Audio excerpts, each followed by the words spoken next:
বিসমিল্লাহির রহমানির রহিম।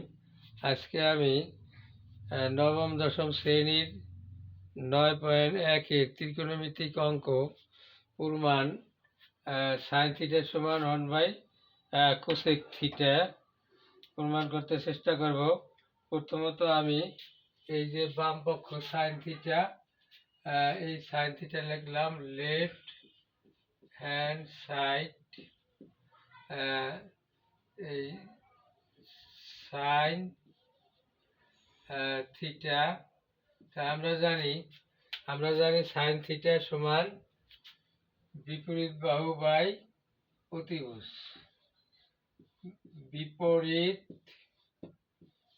বিপরীত বাহু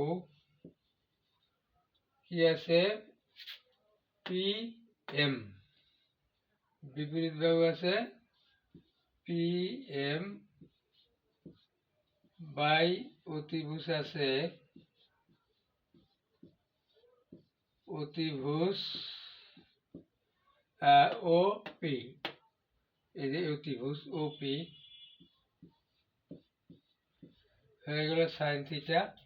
এবারে লক্ষ্য করি যে আমাদের এই যে ডান পক্ষে 1/কোসেক থিটা আছে। এই দিকে লক্ষ্য করতে হবে যে আমরা সাইন থিটাকে পরিণত করতে হবে 1/কোসেক থিটা। সেই দিক লক্ষ্য করে যদি আগাই, সেই ক্ষেত্রে আমরা জানি সমান যে কোনো বর্ণ বা সংখ্যাকে যদি সমান অঙ্ক বা বর্ণ দ্বারা ভাগ করা যায়, সংখ্যা দ্বারা ভাগ করা যায়, তাহলে সেই ক্ষেত্রে তার মান হয় 1। তো এখন আমরা যদি এই পিএমটা মানে বিপরীত বাহু, এই পিএমকে যদি পিএম দ্বারা ভাগ করি,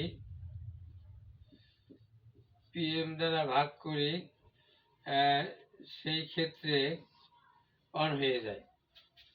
যেহেতু শর্ত আছে সমীকরণের ডান পক্ষ হোক আর বাম পক্ষই হোক, যে কোনো পক্ষের লব হরকে সমান সংখ্যা দ্বারা গুণ অথবা ভাগ করলে এতে সমীকরণের মানের কোনো পরিবর্তন হয় না। এই জন্য আমরা ডান পক্ষকে কি করলাম, 1 বানানোর উপলক্ষে লবের স্থানে পিএম দিয়ে ভাগ করলাম। এখন যেহেতু লবরে পিএম দ্বারা ভাগ করছি, এখন হরকেও আমরা পিএম দ্বারাই ভাগ করতে হবে। একটু আগেই আমি বলছি যে লব হরকে সমান সংখ্যা দ্বারা ভাগ করলে এতে সমীকরণের মানের কোনো পরিবর্তন হবে না। তাই একটু লিখে নেই যথাযথ, লব ও হরকে পিএম, অর্থাৎ পিএম তো মনেই আছে আমাদের, পিএম হলো বিপরীত বাহু, পিএম দ্বারা ভাগ করছি। ঠিক আছে।